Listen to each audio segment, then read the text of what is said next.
오늘은 당신의 하나님은 너무 작다 라는 제목으로 하나님 말씀을 증거하도록 하겠습니다. 우리가 언제 당황합니까? 언제 난감합니까? 내 경험과 내 생각이 무너질 때 그렇습니다. 우리가 서양의 철학사를 얘기할 때 경험론, 그럼 영국이죠. 영국 사람들은 경험을 되게 중요하게 여겼다고. 자기가 의지하는 게 경험인데 경험이 우르르 무너진다. 다 무너지는 거죠. 대륙 쪽, 특별히 프랑스나 독일 같은 데서는 이성을 믿었습니다. 인식이라 그러죠. 인식. 생각을 믿었다고요. 생각이 무너질 때 우르르 다 무너지는 것 같다는 것입니다. 인생 살다 보면은 내 경험이 무너질 때, 내 생각이 무너질 때가 있습니다. 우리가 보통 믿는다 그러죠. 예수 믿는 사람, 신자라 그러잖아. 빌리버, 신자. 뭘 믿죠? 내 경험과 내 생각의 한계 안에서 믿는 거예요. 그러니까 내 생각에 맞는 것 같아요. 그래서 믿는 거예요. 내 경험해 보니까 맞는 것 같아요. 그래서 믿는 거라고요. 그러니까 그건 온전한 믿음이 아니겠죠. 나를 넘어서지 못하는 믿음이잖아요. 기껏해야 내 수준, 내 경험이나 내 생각의 수준을 넘지 않는 믿음. 그러니 그게 진짜 믿음이겠습니까? 그래서 하나님께서 그런 사람들 향해서 너의 믿음이 작다 이렇게 얘기를 해요. 너의 믿음이 참 작다. 지금 제비 필립스 목사님이 했던 얘기인데 Your God is too small. 너의 하나님 너무 작다. 이게 뭐 예수님 하신 말씀이죠. 그러니까 그 한계를 넘어가지 못하면은 작은 믿음이죠. 믿는 것 같은데 믿음이 아닌 것 같기도 하고. 그러니까 내 생각과 한계. 그러니까 내가 깨져야 된다는 얘기가 그래서 나오는 거라고요. 내가 깨지지 않으면은 내 경험을 만족시켜 주는 걸 믿음이라고 생각하고 내 생각을 만족시켜 주는 것을 믿음이라고 생각한다는 것입니다. 이런 걸 규범적 믿음 또는 성경에서는 뭐 율법적 믿음 그러죠. 그러니까 스탠다드가 있는 거예요. 스탠다드를 딱 놓고 내가 경험상, 인식상 납득할 수 있어요. 그럼 믿는 거예요. 아니면 안 믿는 거. 그래서 이런 거는 질문과 대답이 명확해요. 죄인이다, 아니다, 맞다, 틀리다. 인과인이 작용합니다. 원인이 있으면 결과가 있고. 이렇게 살면 얼마나 좋아요. 교과서적인 인생을 이렇게 살면 되죠.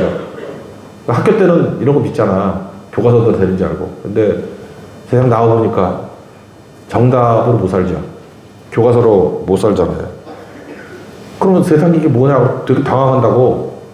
근데 그게 현실이죠. 그러니까 작은 믿음 가지고 살면은 교과서 속에서 살아가는 거라고. 현실 속으로 살아보다 보면은 미치는 거예요. 하나도 맞지가 않아. 그러면 이제 꼴통들이 어떻게 나타나냐 하면은 이렇게 나타나요. 내 정답을 가지고 사람들을 판단하려고 그래. 그러니까 내 정답으로 규정하지 말라. 이게 첫 번째 단계예요. 그러니까 우리가 해야 될 일이 뭐냐? 뭐 결론부터 얘기한다 그러면 비판하지 말고 사랑하고 품는 거. 욥기가 이거 가르쳐 주는 거예요. 네 정답 가지고 나가면은 일단 세상도 이해 못할 거고 그 다음에 네가 하는 모든 일들이 욥의 친구들과 같이 상처 주고 공격하고 구원 못하고 망하게 만드는 짓이 돼. 너 마귀의 종 노릇해. 그러니까 정답을 갖고 있는 사람일수록 더 강력한 칼로 찔러대는 인생이 된다는 것입니다. 세상 우리 경험과 인식으로 다 이해 못해요. 욥기 주제가 그거예요. 뭐 믿음으로 고난 이겼다 그 주제 아니에요. 내 꼴통, 내 경험. 꼴통 그렇게 이상하네. 내 머리. 그거보다 크다는 거예요, 하나님이. 그거 갖고 재단하지 말라는 거예요. 그래서 뭐부터 해야 되느냐? 쉽게 말해서 이해 못하는 일이 막 나타나요. 고난도 오고. 이해 안 돼. 그러면은 정답 가지고 찌르려고 그러지 말고 일단 영접하라고요. 아, 그렇구나. 받아들이는 거. 이게 중요하다는 것입니다. 세상 사람도 어떻게 하는지 알아요? 특별히 어떤 그 교리라든지 어떤 사상이라든지 이거 붙들고 그놈의 그 지긋지긋한 교리, 그 지긋지긋한 사상 맞지도 않아. 근데 그거를 가지고 세상을 갖다 대니까 안 맞거든? 안 맞으면 어떻게 해요? 그 사상이 틀린 거 아니에요? 교리가 틀린 거 아니에요? 근데 희생양을 만들어가지고 해석 안 되는 부분을 저놈 때문에 안 된대. 그래서 희생양 잡아가지고 그놈 죽여놓고 풀리지 않는 문제를 슬쩍 넘어가 버려. 사실은 그 다음에 또 안 풀리면 또 누구 희생양 잡아가지고 저놈 때문에 그렇다 죽여버리고. 그게 제일 나쁜 놈이죠. 내가 볼 때 그 지옥에 가도 제일 심각한 지옥 갈 놈이야. 근데 겉으로 볼 때는 정의같이 보이고 기준같이 스탠다드같이 보이고 그렇다라는 것입니다. 그러니까 제가 한국말로 설명하면 우리가 이 세상을 살아가면서 경험과 인식을 한다는 건 이런 거예요. 그럴듯한 세계. 그래야 할 세계. 그러니까 그럴듯한 세계는 뭐예요? 가능성. 그래야 할 세계는 뭐예요? 당위. 그러니까 그거 가지고 사람 난도질한다고. 그렇게 사는 사람이 누가 있냐고. 실제는 그렇게 못 사는 거죠. 예를 들어서 멋진 말을 만들어내. 빌닷이라는 사람이 이런 사람이거든. 엘리바스 빌닷, 소발. 친구 3명인데 두 번째 빌닷. 여러분 집에 액자가 있을지도 몰라. 8장 7절 보면 내 시작은 미약하였으나 내 나중은 심히 창대하리라. 액자 있죠? 말씀사 가면 파는데 다 가서 다 부셔버리고 싶어. 잡혀갈까봐 내가 부시지 못하지. 이런 게 뭐냐 하면 이런 거예요. 그냥 그럴듯한 말이야. 그리고 그래야 될 말이야. 이렇게 되면 얼마나 좋아, 세상 만사가. 시작은 미약하지만 나중에 창대하면 얼마나 좋아. 이게 당위로서 너무 좋죠. 이러면 세상 좋지. 인과 일이 이렇게 하면 된다 그러면 여기 지금은 다 쪼다들인데 나중에 훌륭하게 돼. 얼마나 좋아. 지금은 약하지만 다 건강해져. 교과서에서 그렇게 하면 되지. 현실이 그런가? 그리고 가능성이죠. 그죠? 뭐죠? 이게 그럴듯한 거죠. 그럴듯하잖아, 이 말이. 우리는 현실하고 관계없는 신앙을 갖고 있어요. 이렇게 가짜들이라고. 그럴듯한 얘기하고, 그래야 될 얘기하고. 그래, 누가 반대. 근데 실제로는 아무 도움도 안 되죠. 그러니까 쉽게 얘기해서 율법의 세계에서 빨리 벗어나야 돼요. 율법은 그런 거거든요. 그럴듯하고, 그래야 하고. 근데 현실은 그렇지 않다라는 것입니다. 그래서 예수님도 그런 얘기 하죠.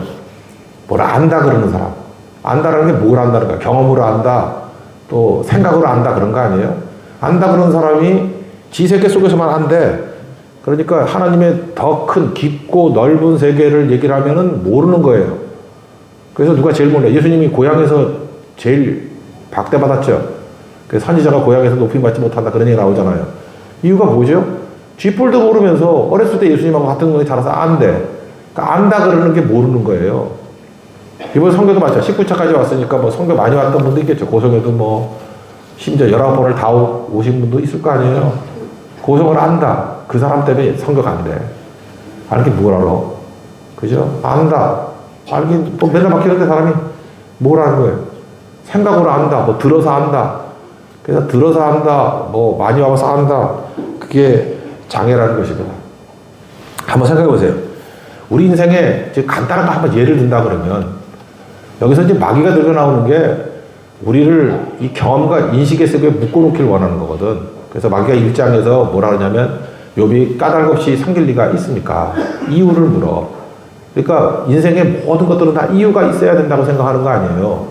이런 생각을 우리 마음속에 붙들어 놓으니까 내가 고난을 당해. 그러면 이유 없는 고난이니까 이해가 안 되는 거야. 그죠? 우리 고난은 누가 당해야 돼? 그럴듯한 세계와 그래야 될 세계에서의 특징이 뭐예요? 뭐 죄를 짓거나 나쁜 짓 해야 고난을 당하는 거 아니야. 그러니까 거꾸로 얘기하면 고난 당하면 내가 무슨 죄 졌지? 이래서 죄책감에 사로잡혀버려. 이래도 속는 거고 저래도 속는 거예요. 하나님께서 우리에게 보여주는 건 뭐냐면 니네들의 그 꼴통 같은 세계보다 더 큰 세계가 있어. 그래서 고난도 주시고 그러는 거예요. 그걸 깨기 위해서. 그러니까 하나님이 원하는 건 내 자신이 깨지는 걸 원하는 거라고. 그래서 그러기 위해서 당의 세계, 율법의 세계 그런 거 아니라고 더 큰 세계가 있다고. 그래서 어떻게 보면 까닭없는 고난이 있죠. 그걸 통해서 뭘 보여주느냐 하면 까닭없는 사랑도 있다는 거예요. 그게 은혜고 사랑이고 십자가 아니에요? 그래서 우리 맨날 12조 노래 부르잖아. 왜 날 사랑하라, 왜 날 사랑하라. 몰라. 여러분이 까닭없는 고난도 당했지만 제 인생 가운데 까닭없는 상 받은 것도 되게 많아. 하나님께서 왜 날 도와주시는지 모르겠어. 그걸 은혜라고 설명하잖아. 그래서 욥은요, 그런 틀 속에 있는 사람들, 내 세계 속에서, 좁은 세계 속에서 올망졸망 뭐 해석하려고 그러는 것들을 뛰어넘게 만드는 능력이 있다는 것입니다. 제가 이 얘기를 왜 하냐면은, 여러분 이제 오늘 이제 연계교회 가셨죠? 뭐 갔던 교회 가는 사람도 있고, 새로운 교회 가는 사람도 있을 거예요. 제가 지금 우려하는 것들이 하나가 뭐냐면, 딱 가는 순간에 벌써 내 마음에 정답이 있어. 교회는 이러이러해야 된다. 이런 모습이어야 된다. 딱 가는 순간에 벌써 교회를 개혁하고 싶은 마음부터 생기는 것들 있죠. 교회는 이러이러 해야 되는데 이 교회는 이게 없고 저게 없고. 그게 바로 뭐냐면 욥의 친구들 같은 생각이라고. 내 정답 가지고 난도질하는 거야. 여러분 사정을 알아요? 내가 뭔지 알아요? 우리 몰라요. 왜 이 모습인지, 왜 이런 상태가 왔는지, 왜 우리가 만나게 했는지 우리도 몰라.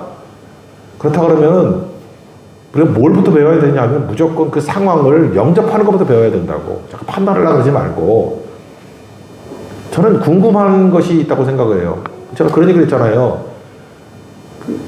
Yesterday is history. 어제는 역사고 Tomorrow is mystery. 내일이 신비고 오늘만 Today is gift. 오늘만 선물이라고. 그렇다면 적어도 내일에 관한 것들이 미스테리잖아요. 우리가 오늘 선물로서 만났잖아요. 그러면 미래에 하나님께서 이 만남을 통해서 어떻게 하실 건지 우리 경험으로 몰라요.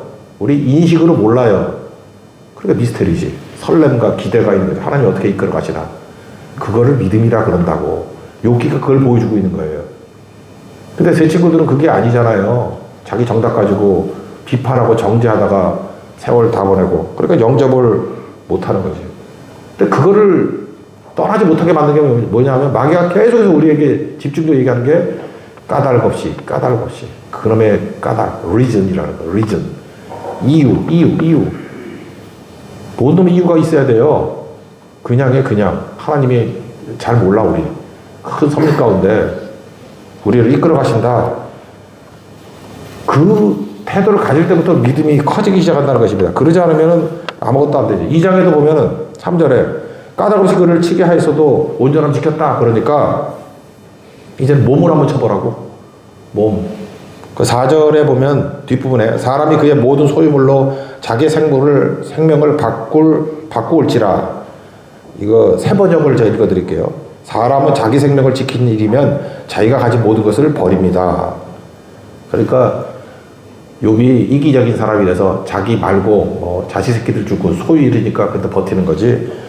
한번 욥 자신을 한번 쳐보세요. 그러면 분명히 다 버릴 겁니다. 그러니까 까닭에 매달리는 사람은요, 이유에 매달리는 사람은 이유가 있어야 된다는 거 아니에요. 그러니까 자기 틀에서 해석이 안 돼. 그러면 어떻게 해요? 그 사람 죄인 만들어 버리는 거야. 우리 그런 거 많이 있잖아요. 권사님들 가가지고 숨은 죄 있으면 빨리 얘기해. 너 죄 없이 이렇게 당할 리가 없어. 그런 거죠. 막 정죄하고 비판하고 빨리 이실 직고해. 아니면 지가 아는 몇 가지들 있죠. 얘가 그런 잘못을 행했으니까 이 꼴을 당하는 거지. 이게 뭐야? 욥의 친구들은 그래도 또 매력이 있지. 무슨 초대하지도 않은 사람이 와가지고 난리를 치고 그런 거죠. 예수님은요, 우리가 죄를 질 때도 까닭 있는 고난도 짊어지셨고요. 까닭 있는 고난도 짊어지셨어요. 그러니까 까닭 있는 고난은 뭐예요? 뭐 우리 죄 때문이라고 합시다. 그것도 짊어지셨고, 까닭 없는 거 해석한다는 것들 위해서도 예수님은 십자가를 지셨다는 거예요. 그래서 제발 여러분 믿음 생활할 때 내 꿍꿍이, 내 머릿속에 있는 경험과 이성을 넘어서서 믿고 영접하는 것들이 반드시 있어야 된다는 거예요. 이게 1차예요, 1차. 욥기가 우리에게 보여주는 내용이라는 것입니다. 그래서 제일 좋은 믿음이 거기까지 가야 되는데 그냥 살아가세요, 그냥. 여러분 지금 영교회 갔죠? 그 교회 살아가라고 보낸 거거든. 그냥 사랑하고 그냥 영접하고 그 다음에 사람들 만났을 때도 여러분 뭐 눈을 가지고 잠깐만 정죄하려고 그러지 말고 이게 정답이다 그러지 말고 그냥 품어주고 그냥 어울리고 그냥 그들을 편들어 주세요. 그죠? 그게 1차예요, 1차. 그러면 커져요. 그것부터 훈련하면 돼요. 결혼해서도 사니 못 사니 하는 그 젊은 부부들 보면은 자기 정답을 가지고 남편을 공격하고 자기 정답을 가지고 아내를 공격해요. 못 살지. 결혼은 뭔지 알아요? 그냥 하는 거야, 그냥. 정죄 안 하고, 뭐 하나님이, 그래서 그러잖아. 하나님이 짝 지어주신 건 사람이 나누지 못할 지니라. 그러면서 그냥 사는 거라니까. 그러다 보면 하나님 섭리를 나중에 깨닫게 되고, 결혼할 때는 그렇게 살았잖아, 그냥. 그냥 살 때는 다 살았는데, 이유를 들고 나올 때부터 지옥되잖아. 안 그래요? 옛날에 결혼할 때 뭐 이유 갖고 있는지 알아? 조선시대 때만 해도, 뭐, 조선시대는 아니지. 한참만 해도 얼굴 모르고 결혼했던 적도 있잖아. 모르세요, 부모님끼리. 그래서 결혼하고 난 다음에 그렇게 생겼네? 그리고. 그런 거 있잖아요. 이유가 없었잖아요. 그냥 짝지어 준 거예요. 오히려 이유가 사라지니까 잘 살잖아. 그렇지 않아요? 근데 지금은 이유를 달죠. 뭐 남자는 육각형이 돼야 된다며 뭐 6가지. 근데 크리스찬은 칠각형이라며 믿음까지 좋아야 된다며. 그러니까 이유. 그러니까 지옥되는 거지. 뭔 놈의 이유가 다 있어. 그런 거 하니까 마귀의 판에 놀아나고 있다는 거예요. 그러니까 여러분 아가페 사랑 또는 헤세드 이 무조건 사랑이라는 건 뭐냐면 내 경험과 이상으로 다 모른다는 거예요. 인식으로. 그러니까 일단 영접하고 하나님이 이끌어 주시는 상황들에 대해서 영접하는 것이 필요하다. 그게 욥기 주제입니다. 두 번째인데요. 하나님 앞에서 하나님의 자녀들이 할 일은 질문이라는 거예요. 여기 보니까 욥이 이제 고난을 당합니다. 7절, 8절 보니까 발바닥부터 정수리까지 종기가 났대. 그러니까 막 두드러기 나고 막 그랬는가. 두드러기보다 더 심한 거겠지. 얼마나 가려운지 제 가운데 앉아서 질그릇으로. 옛날에는 기왓장이라 그랬는데. 기왓장이라고 실감이나. 질그릇 쪽까지 기왓장 뽑아가지고. 그 지붕에 비셀 거야, 그죠? 기왓장 뽑아가지고 막 긁었대요. 여러분, 몸에 트러블이 있는 거 만만치 않습니다. 여름에 성교를 가거나 더운 나라 가면은 하여튼간에 모기한테 물릴까봐 난리를 쳐. 맨날 나가려고 그러면 성견 나가지 않고 뭐 뿌리는 거 있죠. 뭐 모기 퇴치기 뭐 뿌리고 또 바르고 복면 강도 같이 하고 다니고. 왜냐하면 모기한테 하나 물려도 신경 쓰이잖아요.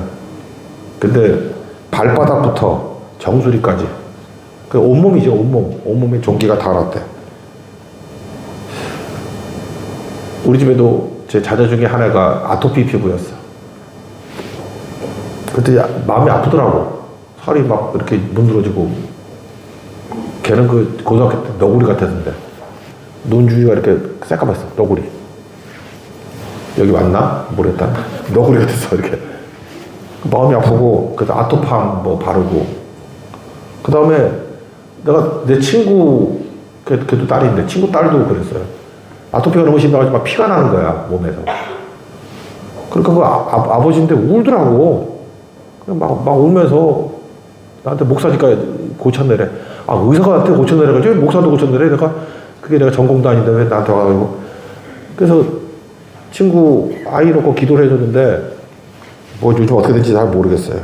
그러니까 이 피부병이라는 게 만만치가 않잖아요. 근데 발바닥부터 정수리잖아. 그러니까 온몸에 종기가 있다. 쉬운 건 아니죠. 지금 고난이 보세요. 재산 다 날렸죠. 그 다음에 종놈들 다 도망쳤죠. 자녀가 아들 7에 딸 3이거든. 10명이 다 죽었어. 이제 아내가 등장해요. 욥의 아내. 악처 중에 하나라고 소문난 아내죠. 욥의 아내. 어떤 사람은 그래요. 자녀 10명은 다 죽었는데 왜 아내는 하나님이 안 죽였을까? 그게 더 고난이다. 그런 소리도 있어요. 예. 아내를 옆에 두고 있는 게 더 고난이라고. 남자분들 우는데 공감하시는가 보죠? 네, 공감하면 안 되는데. 뭐 그런 얘기도 있어요. 목회 농담 중에 그런 거 있잖아. 창세기 22장에 하나님께서 아브라함에게 이삭을 바치라. 그러니까 힘들었대. 아내를 바치라. 되게 쉽게 갔대. 뭐 거꾸로 남편을 바치라. 그래도 뭐 힘들지 않게 바칠까. 남편을 바치라 그러면 뭐 줄 쓸 걸. 그죠? 그런 거 되게 많이 있다 그러는. 농담으로 그런 얘기를 하는 거예요. 그러니까 그 자녀가 마음 아프다는 거죠. 자녀가 10명이 죽었어요. 아버지가 마음 아플까? 엄마가 마음을 더 아플까? 제가 살 때 엄마가 더 아플 것 같아요. 아버지도 아프지만. 엄마는 모성애가 있잖아. 안 그런가? 엄마가 더 아플 거라고. 그러니까 아파하는 아내가 옆에 있는 거가 내가 볼 때 그것도 고통이에요. 그죠? 그리고 나중에 뒤에 보면 나오는데 욥의 아내가 내 아내는 내 옆에 와서 냄새도 맡기 싫어한다 그런 표현이 나와. 그러니까 욥의 아내는 욥을 떠나지 않았어요. 계속 옆에 있었고 그다음 욥이 재혼했다는 얘기가 없어. 나중에 뒤에 보면 또 다시 10명 또 나는 게 나오거든. 그러니까 이 아내하고 난 것 같아. 그러니까 아내는 항상 옆에 있었어요. 그래서 욥의 아내를 악처라고 말하는 거 좀 문제가 있다. 저는 악처라고 생각하지는 않습니다. 여기 9절에 보면 이렇게 나와요. 그의 아내가 그에게 이르되 당신이 그래도 자기의 온전함을 굳게 지키느냐 하나님을 욕하고 죽으라. 나는 이 아내의 이 모습이 믿음의 모습이라고 생각해. 한번 해석을 한번 해볼게요. 이게 왜 그러냐? 저도 잘 몰랐는데 나는 이 말씀이 욕하고 죽으라가 그냥 욕하고 죽으라 액면 그대로인 줄 알았어.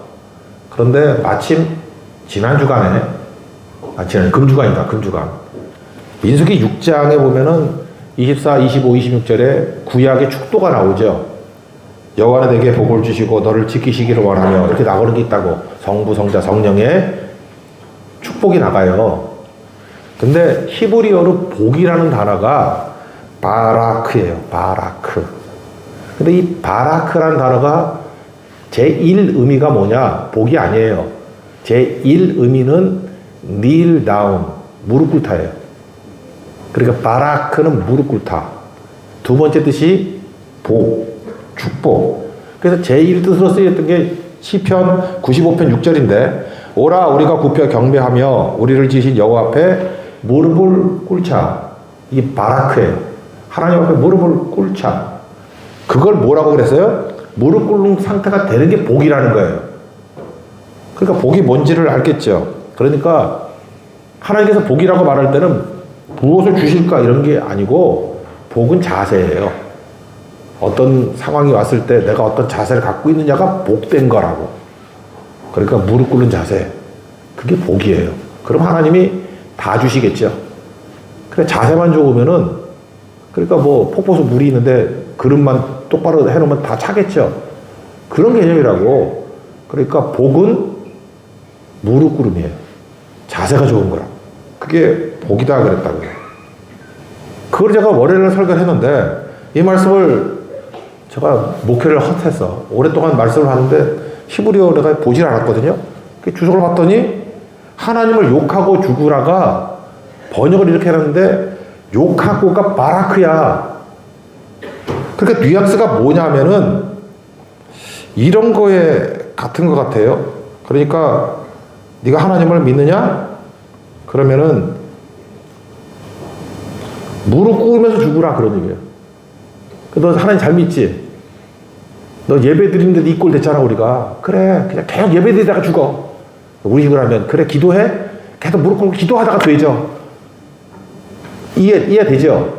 욥이 끝까지 믿음을 지키니까 아내가 와가지고 지금도 기도하냐? 기도해도 응답이 없잖아. 그러니까 기도하다 되죠. 예배 드리다 되죠. 우리 같으면 이거죠. 그래 우리 선교 이렇게 열심히 하는데 야 내가 이 꼴이 됐는데 또 선교냐? 그럴 수 있잖아요. 그래 선교하다 죽어라. 욕하고 죽으라 그런 뜻이에요. 그러니까 뭐예요? 복받다 죽으라. 그 비아냥 그리는 느낌도 있지만 내가 볼 때는 안타까움이에요.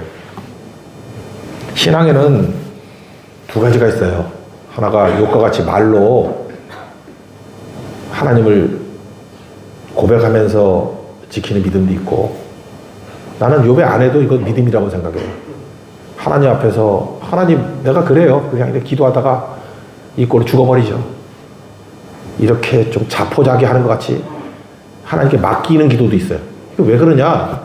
이게 믿음이라고 생각하는 게 뭐냐? 하나님을 향해서 지금 하고 있는 거 아니에요. 적어도 하나님을 떠나가지고 딴짓 가지고 있지는 않잖아. 하나님 앞에서 하나님 힘들지만 난 주님 믿어요. 이렇게 얌전하게 하는 반응도 있고 우리 자녀도 둘이 있잖아. 부모를 떠나진 않아. 아버지 말씀 잘 들을게. 이런 아이도 있지만 엄마가 뭐야 막 이러면서도 집도 안 떠나는 있잖아요. 그것도 믿음 아니야? 반면에 그 친구들 보세요. 친구들 특징이 뭐예요? 친구들은 하나님 안 쳐다봐. 기준이 자기의 자기 정답이 기준이야. 정답 가지고 하나님은 생각도 안 해. 미주알 고주알. 내 경험에는 엘리바스 그렇게 맨날 나와. 내 생각에는 뭐 빌다 이러고 나와. 소발은 그것도 아니야. 그냥 무대뽀로 내 말 들어 임마 뭐 이런 식으로. 그러니까 다 하나님이 없어 거기는. 근데 욥도 그렇고 아내도 그렇고 다 하나님을 바라보잖아요. 그리고 욥의 아내의 얘기가 사실은 욥의 양면성이에요. 욥의 얘기라고도 말할 수 있죠. 예를 들어서 아이가 10명이 죽었어요. 10명이 죽으면 여러분 아다시피 남자가 말이 많아요? 여자가 말이 많아요? 여자가 말이 많죠. 제 딸 옛날 얘기인데 그 거실에서 TV 보는 시대. 요즘에야 뭐 각방에서 혼자 휴대폰으로 보겠지만 제가 뉴스를 보고 있는데 전화를 진짜 오래 하더라고. 근데 휴대폰 아닐 때였던 것 같아. 1시간 넘게 했어, 전화를. 그래서 제가 웬만하면 나쁜 소리 안 하는데, 제가 싫게 얘기도 안 했어요. 야, 전화 너무 길게 한다. 이제 좀 끊어라. 그랬더니 이제 당황을 했는지 1시간 넘게 했거든요. 내가 볼 때 거의 2시간 다 된 것 같아요. 그랬더니 그 친구한테 하는 얘기가 지금 잊혀지지 않아. 아빠가 전화 못하게 한다. 야, 자세한 얘기는 만나서 하자. 나 그게 마음에 남아 지금도. 2시간을 얘기를 했는데 자세한 얘기가 또 남아있어. 그러니까 애가 10명이 죽으면 이 여자분은 말을 많이 했겠어요? 안 했겠어요? 많이 했다고. 엄청나게 많은 말을 했을 거야. 애 10명이 죽었는데 엄마가 속에 있는 내장까지 튀어나오면서 떠들었을 거 아니에요. 근데 욥은 그 얘기는 하나도 길어가지 않고 욥의 아내의 대사는 딱 하나예요. 하나님 욕하고 죽으라. 어떤 사람의 얘기가 기억되고 있고 지금 전달하고 있잖아요. 이건 뭐예요? 욥에게 그 말이 흡수가 됐기 때문에 전달이 되는 거라고. 기억이 되는 거라고. 그죠? 우리 남자와 여자들의 언어가 다르다 그러잖아. 한 1년 전쯤에 있었던 일, 뭐 1년이 너무 짧으니까 한 5년 전쯤에 있었던 일을 합시다. 그러면 똑같은 일을 겪었는데 여자들은 뭘 기억하느냐 하면 감정의 언어를 기억해. 내가 그때에 있었던 억울함과 분통과 그런 거를 기억을 해. 그 감정의 언어를 기억해. 남자는 정보의 언어를 기억해. 정보를. 그래서 그때 어디서 뭘 먹고 뭐 했고 그때 상황이 어떤 상황이었고 그래서 둘이서 나중에 얘기를 하다 보면은 여자는 열받는 거야. 어떻게 그걸 잊어버릴 수 있어? 남자는 안 잊어버렸어. 정보는 다 갖고 있어. 근데 감정의 언어는 하나도 머리에 기억된 게 없어. 왜? 느끼질 못하니까. 여자는 정보가 뭐 필요해? 그때 그 말 했잖아. 그런 뉘앙스를 얘기했잖아. 이게 남는 거라고요. 그러니까 남녀는 그래서 안 맞아. 잊지 말라고요. 절대 안 맞아. 속이려고 그러는 게 아니고 달라. 인종이 달라. 완전히. 그런데 지금 여기서 제가 얘기하고 싶은 게 뭐냐면 욥이 하나님 욕하고 죽으라 그런 것이 기억이 났다는 얘기는 뭐냐면 욥도 동조했다는 거예요. 그 말에. 내 심정도 그건데 욥은 교활해가지고 지휘부를 안 하는 거야. 그래서 인용 부호로 해서 내 아내가 말하기를 따옴표 하나님 욕하고 죽으라 따옴표 끝. 근데 이게 아내의 말이에요? 욥의 말이에요? 욥의 말이라고. 아내의 많은 말 중에 왜 이것만 기억을 해? 자기 마음이 있었기 때문에 그런 거죠. 그 욥에게도 두 마음이 있었다니까. 하나는 하나님 말씀대로 순종하겠습니다. 또 하나는 하나님께 기도하다가 되질까? 이런 자포자기 하는 마음. 그러나 욥이 되었든 아내가 되었든 그 두 가지 말도 다 하나님을 바라보는 마음이라고. 그래서 믿음이란 건 뭐냐? 내 한계를 이해하는 거죠. 그래서 믿음은 하나님께 질문하는 거예요. 자녀는 질문할 특권이 있어요. 그래서 여러분들 교회 가가지고 마음껏 질문하세요. 질문을 제약하지 말고. 하나님 왜 안 되죠? 여기 왜 오라 계시죠? 여기 지금 할머니, 할아버지들이 있는데 여기서 전도해서 어떻게 하자는 거죠? 자녀들은 어떻게 하죠? 어떤 방법이 있죠? 이거 머뭇거리지 말고 자꾸 하나님 앞에서 물으라고. 자녀들은 물을 수 있는 권리라고. 자녀들은요 불신앙이 아니에요. 질문할 권리가 있는 거지. 자녀들은 이걸 불신앙으로 생각하면 안 된다고. 질문해야 된다. 그래서 요약하면 두 가지예요. 어떤 상황이든 영접하는 게 첫 번째고, 그래야 내 자아가 깨지고 큰 믿음이 돼. 경험과 인식의 한계를 뛰어넘는 믿음이 된다고. 작은 믿음이 아니라 하나님 수준의 믿음으로 올라가는 거라고. 또 하나는 질문하셔야 돼. 질문. 하나님 왜 그렇습니까? 왜 그렇습니까? 나 못하겠거든요 지금. 근데 왜 연약하고 죄 많고 이런 사람을 여기로 이끌어 가십니까? 질문하니까 교류가 되잖아요. 하나님 앞에서. 그래서 지금은 모르지만 깨닫게 되고 하나님 수준으로 커지게 되는 거지. 근데 친구들 보세요. 얘네들은 질문도 없고 자기 좁은 세계를 가지고 자기보다 더 낮게 기계적으로 공격만 하잖아. 그거 뭐예요? 죽이는 거죠. 아무것도 아니죠. 여기서 우리는 믿음의 성장이 뭔지를 꼭 깨달아야 된다는 것입니다. 우린 율법이 강해 보이지만 율법은 그거는 기껏해야 세상에서 제일 똑똑한 놈 중에 하나의 경험과 세상에 제일 똑똑한 놈의 중에 하나의 이성을 가지고 재단하는 거야. 틀 가지고. 하나 맞지도 않아 그거. 그런 미친 짓 그만하고 일단 내 이성과 내 경험부터 깨야 될 거 아니에요. 그렇다 그러면 하나님이 이제부터 진짜 진실되게 나가면 하나도 이해 안 되는 일, 이해 납득 공감 안 되는 일들이 막 벌어져 인생에서. 그럴 때 정답 가지고 재단하려고 그러지 말고, 정답 가지고 난 죄인이고 죄졌기 때문에 이렇게 돼서 인과율로 설명하려고 그러지 말고, 일단 하나님이 주신 거죠. 받아요. 그냥 받아. 여러분 이해 안 되는 게 한두 가지야. 왜 전쟁에서 그 죄 없는 사람이 죽어야 되고, 왜 아이가 병들고 뭐 잘못했다고 그렇지 않아요? 성경 이렇게 잘하고 한 사람들 가운데도 막 암에 걸리고 막 그래. 이게 설명이 돼? 맨날 그 뭐 클럽 가가지고 놀고 있는 놈들은 건강해. 무슨 뭐 오염수 먹고도 살아남고 막 그래. 이해가 되냐고. 이게 무슨 인과이 무슨 관계가 있어요. 거기서 더 큰 하나님의 개념으로 바라봐야 될 거 아니야. 왜 이럴까? 일단 받아들이고 그 다음에 할 일이 뭐예요? 질문이야 질문. 아니 뭐예요? 질문할 때 하나님께서 그 질문에 대한 응답을 주시는데, 제가 볼 때 클라이막스는 이거 같아요. 네가 지금 까닭없는 고난에 대해서 얘기하고 있지. 까닭없는 사랑도 있어. 이유라는 것은 마귀가 쓰는 질문이야. 하나님의 이유 없어. 그게 십자가잖아요. 요한복음 3장 16절. 하나님 세상을 이처럼 사가사. 나는 이처럼 대신에 까닭 없이로 바꾸고 싶어요. 하나님이 세상을, 나를 까닭 없이 사랑하사. 그죠? 독생자를 주셨으니. 그러니까 은혜지. 믿는 자마다 멸망차고 영생 얻는다. 이게 중요하다는 거예요. 제가 시각을 바꿔봤어요. 저도 똑같았어요. 맨날 이렇게 경험과 이성, 맨날 생각하고 인식하고 이랬다고. 그러다 보니까 맨날 내가 이해 못하는 것들, 나한테 나쁘게 오는 것들만 이유를 찾았어. 나 뭐 이거 잘못하고 있는데 왜 이러지? 근데 그런 거 따져보니까 한 10%밖에 안 돼. 근데 내가 잘 된 것들 있죠. 이유가 없어. 오히려 한 9배는 더 되더라고. 이유 없는 사랑이 더 많았어. 이유 없는 사랑. 왜 나한테 잘해주는지, 왜 나를 용서해주는지, 왜 나를 품어주는지. 난 알 수 없도다. 찬송가도 있죠. 난 알 수 없도다. 이유 없는 사랑이 더 크다니까요. 그래서 욥기의 주제는 뭐 고난이 왔을 때 인내했더니 승리했다. 그게 주제가 아니고, 자기 경험과 인식의 한계를 갖고 있는 작은 믿음의 사람, 그걸 믿음이라고 생각했던 사람, 욥이었거든요.